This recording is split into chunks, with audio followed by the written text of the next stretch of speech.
Just over a year ago, I made and released a horror game called Lights Off. Oh, it's kind of getting, It did extremely well, aside from the lack of ghost sex. So I did the only logical thing anyone else would do. I procrastinated for half a year. But then, a wave of inspiration came over me, and I finally started working on a worthy successor.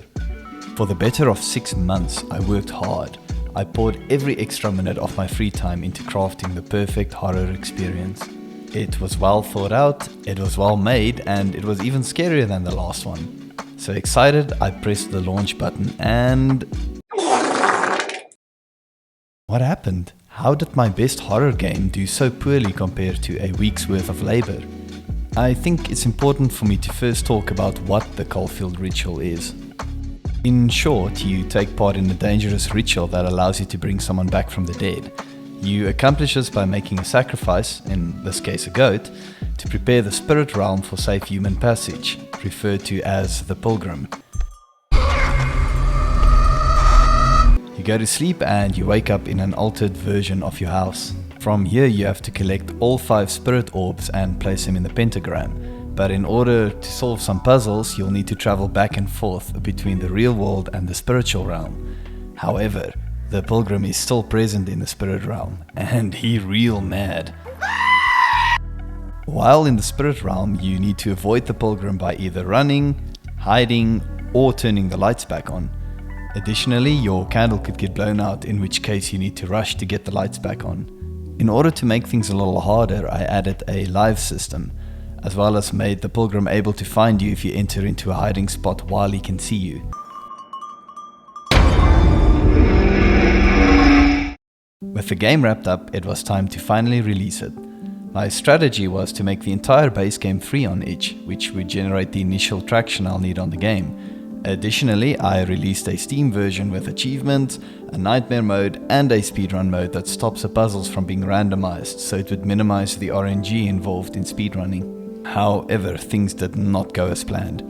After 2 days, the initial traction on itch has died. There was almost no interaction in the comments either. The Steam release was a disaster too, with less than 20 sales in the first week.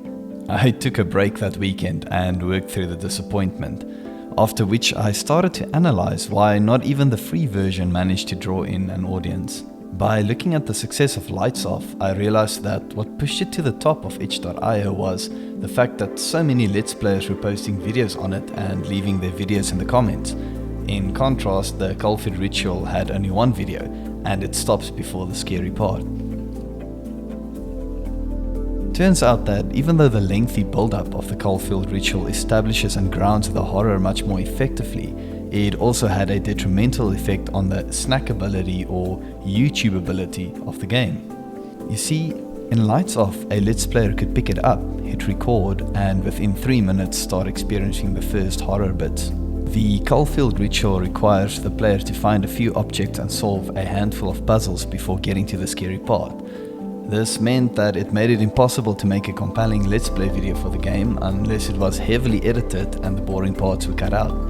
It's a fundamental flaw of how the Caulfield Ritual is intended to be played, and without budget to market the game, I've had to cut my losses and move on to the next project. That doesn't mean I won't be fixing bugs, but it does mean that the project won't be expanded on in the foreseeable future.